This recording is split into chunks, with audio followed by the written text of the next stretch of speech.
জেলা প্রশাসক সম্মেলনের সমাপনী দিনের প্রথম অধিবেশন শুরু হয় প্রতিরক্ষা মন্ত্রণালয় এবং সশস্ত্র বাহিনী বিভাগের সঙ্গে। এই সেশনে জেলা প্রশাসকরা সেনা, নৌ বিমান বাহিনীর ঊর্ধ্বতন কর্মকর্তা এবং প্রধান উপদেষ্টার প্রতিরক্ষা বিষয়ক বিশেষ সহকারীর সঙ্গে মতবিনিময় করেছেন।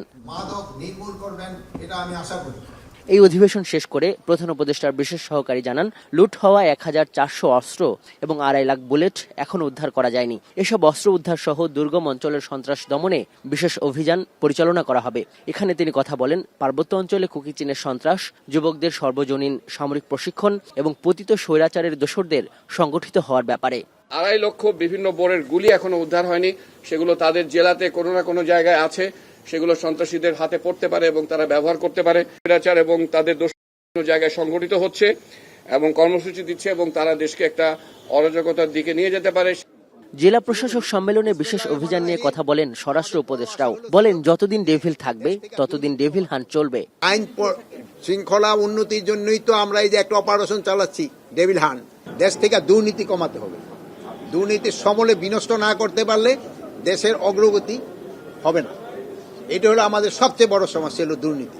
আইন উপদেষ্টা বলেন, জেলা প্রশাসকদের সেবা নিশ্চিতের নির্দেশ দেওয়া হয়েছে। দেশের সবচেয়ে মেধাবী মানুষরা ডিসি হিসাবে কাজ করেন বা প্রশাসনে আসেন কম্পিটিটিভ পরীক্ষার মাধ্যমে। এত বড় রাষ্ট্রের একটা রিসোর্সকে গত ফ্যাসিস্ট রেজিম জনগণকে অত্যাচার করার জন্য, নিপীড়ন করার জন্য এবং তাদের অপকর্ম জায়েজ করার জন্য ব্যবহার করা হয়েছিল।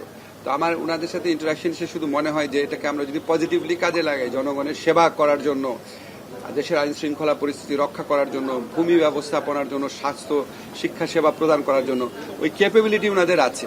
এর আগে কথা বলেন প্রাথমিক ও গণশিক্ষা বিষয়ক উপদেষ্টা। তিনি বলেন, চাকরি পুনর্বহালের দাবিতে আন্দোলনরত প্রাথমিক সহকারী শিক্ষকদের প্রতি তাদের সহানুভূতি আছে। হাইকোর্টের একটা রায় হয়েছে যেটাতে ওনারা সন্তুষ্ট নন, ক্ষুব্ধ।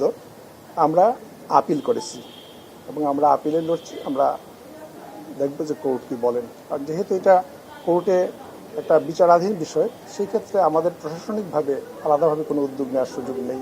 দুপুরের আগে ৬টি অধিবেশন অনুষ্ঠিত হয় জেলা প্রশাসক সম্মেলনে। ষষ্ঠ সেশনে মাঠ প্রশাসনের এসব কর্মকর্তাদের সঙ্গে মতবিনিময় করেন স্থানীয় সরকার, পল্লী সমবায় ও যুব ক্রীড়া মন্ত্রণালয়ের উপদেষ্টা। আজহার লিমন, এখন, ঢাকা।